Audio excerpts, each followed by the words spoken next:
ప్రపంచ plumbing day ప్రతి సంవత్సరం మార్చి 11న జరుపుకుంటారు. ఇది సామాజిక ఆరోగ్యం మరియు సౌకర్యాలలో ప్లంబింగ్ యొక్క ప్రాముఖ్యతను జరుపుకునే రోజు. విస్తృత శ్రేణి అనువర్తనాల కోసం ద్రవాలను అందించే ఏదైనా వ్యవస్థను ప్లంబింగ్ అంటారు. ప్రస్తుత అభివృద్ధి చెందిన ప్రపంచంలో ప్రజారోగ్యం మరియు పారిశుధ్యానికి ప్లంబింగ్ మౌలిక సదుపాయాలు చాలా కీలకం. అందువల్ల ప్రపంచ ప్లంబింగ్ దినోత్సవం జరుపుకోవడానికి లేదా ప్లంబింగ్ యొక్క ప్రాముఖ్యతను గుర్తించడానికి ఒక రోజు.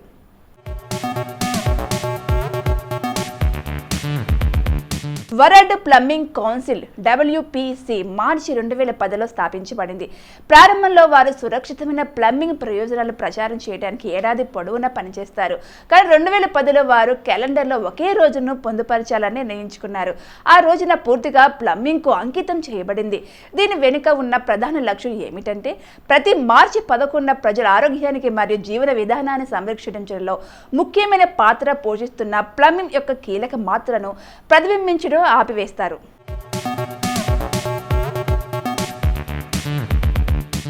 WPC అంటే వరల్డ్ ప్లంబింగ్ కౌన్సిల్ ఎల్లప్పుడూ ప్రపంచవ్యాప్తంగా ప్లంబింగ్ పరిశ్రమ యొక్క ఇమేజ్ మరియు ప్రమాణాలను అభివృద్ధి చేయడం మరియు ప్రచారం చేయడం లక్ష్యంగా పెట్టుకుంది.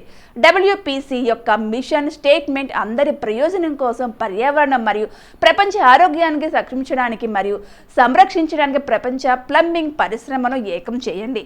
అందువల్ల ఈ రోజు జరుపుకోవడానికి లేదా ప్లంబింగ్ యొక్క ప్రాముఖ్యతను గుర్తించే రోజు.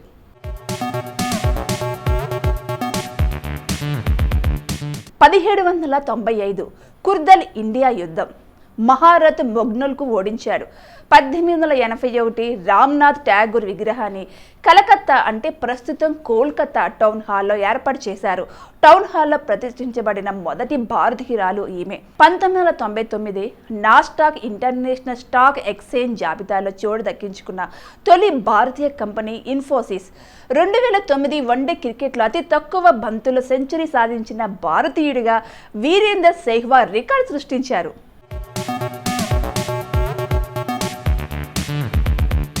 1997 శాన్ ఫ్రాన్సిస్కో దిగ్గజం JT స్నో ఫ్రాక్చర్ కంటి సాకెట్తో బాధపడుతుంది. పిచ్చుకు తగలటంతో అతని కంటి సాకెట్ విరిగిపోయింది. 1998 డానిష్ పార్లమెంటరీ ఎన్నికలు. 1998 ప్రధానమంత్రి పుల్ న్యారూప్ రాస్ముసెన్ తిరిగి ఎన్నికయ్యారు. 2001 బ్యాడ్మింటన్ల పుల్లెల గోపీచంద్ ప్రపంచ ఛాంపియన్గా గెలిచారు. 2004 శేర్ఖానియాస్ కమ్యూటర్ రైల్లో ఏకకాలంలో జరిగిన వరుస బాంబు దాడుల్లో 191 మంది నైపుణ్యం సాధించారు. మరియు మాడ్రిడ్లో 2004 శేర్ఖానియాస్ కమ్యూటర్ రైల్లో ఏకకాలంలో జరిగిన వరుస బాంబు దాడుల్లో 191 మంది నైపుణ్యం సాధించారు. మరియు మాడ్రిడ్లో 1800 మందికి పైగా గాయపడ్డారు.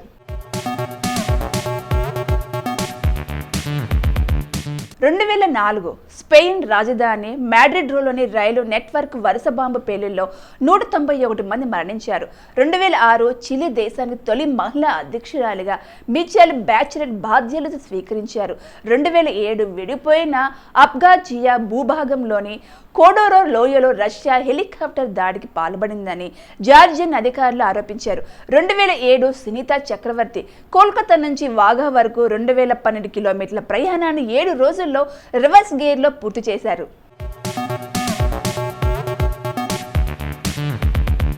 2008 పాకిస్తాన్లోని లాహోర్లో జరిగిన 2 ఆత్మాహుతి పేలుల్లో 26 మంది చనిపోయారు.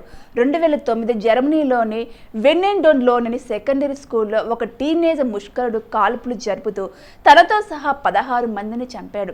2011 భూకంపం తర్వాత జపాన్లోని Fukushima 1 nuclear plant radiation leak గురయ్యింది.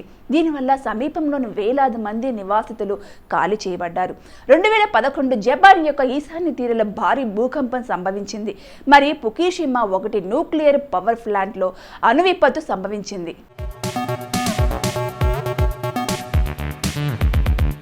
2011 జపాన్లో భూకంపం మరియు సునామీ కారణంగా వేలాది మంది మరణించారు మరియు ఫుకుషిమా అణు కర్మాగారం ప్రమాదానికి కారణమైంది.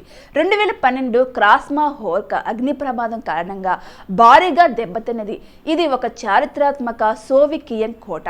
2013 చైనాలోని హువాంగ్బు నదిలో 900 పందులు కుళ్ళిపోవడం వల్ల షాంఘై తాగునీరు కలుషితం కావచ్చని ఇది బెదిరించింది. నగరంలో నాణ్యతను సాధారణ స్థాయిలోనే పరీక్షించినట్లు ప్రభుత్వం తెలిపింది.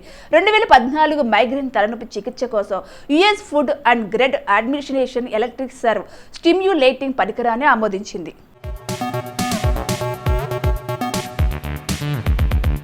1915 మార్చి 11 మహారాష్ట్రలోని సాంగ్లీలో జన్మించిన విజయ్ హజారే భారత మాజీ క్రికెట్ కెప్టెన్. ఇతను 30 టెస్టుల భారత జట్టుకు ప్రాతినిధ్యం వహించి 47.65 సగటుతో 2192 పరుగులు చేశారు. ఇందులో 7 సెంచరీలు, 9 అర్ధ సెంచరీలు ఉన్నాయి. టెస్ట్ క్రికెట్లో అతని అత్యధిక స్కోరు 164. బౌలింగ్లో 20 వికెట్లు కూడా తీసుకున్నాడు. 1951 నుంచి 1953 మధ్య కాలంలో 14 టెస్టులకు నాయకత్వం వహించారు. 1957-52లో ఇంగ్లాండ్తో జరిగిన భారత్ యొక్క 25వ టెస్టులో అతని నాయకత్వంలోనే భారత్ తొలి టెస్ట్ విజయాన్ని నమోదు చేసుకుంది.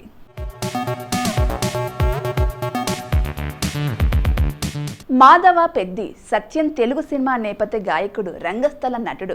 ఈయన తెలుగు, తమిళం, కన్నడ, మలయాళం, హిందీ, సింహళ భాషలతో సహా దాదాపు అన్ని భారతీయ భాషలలో 7,000 పైగా పాటలు పాడి ప్రసిద్ధి చెందాడు. సత్యం 1922 మార్చి 11 బాపట్ల సమీపాన బ్రాహ్మణ కోడూరు గ్రామంలో మాధవ పెద్ది, లక్ష్మీ నరసయ్య, సుందరమ్మ దంపతులకు జన్మించారు. వృత్తిరీత్యా నటుడైన సత్యం చిన్నతనంలోని 8 ఏళ్ల వయసు నుండి రంగస్థల నాటకాల్లో నటించేవాడు. తెలుగు రంగస్థలముపై మల్లాది సూర్యనారాయణ నాటక బృందంలోని సభ్యునిగా హరిశ్చంద్ర నాటకంలో నక్షత్రకుని పాత్రను అద్భుతంగా పోషిస్తూ పేరు తెచ్చుకున్నారు.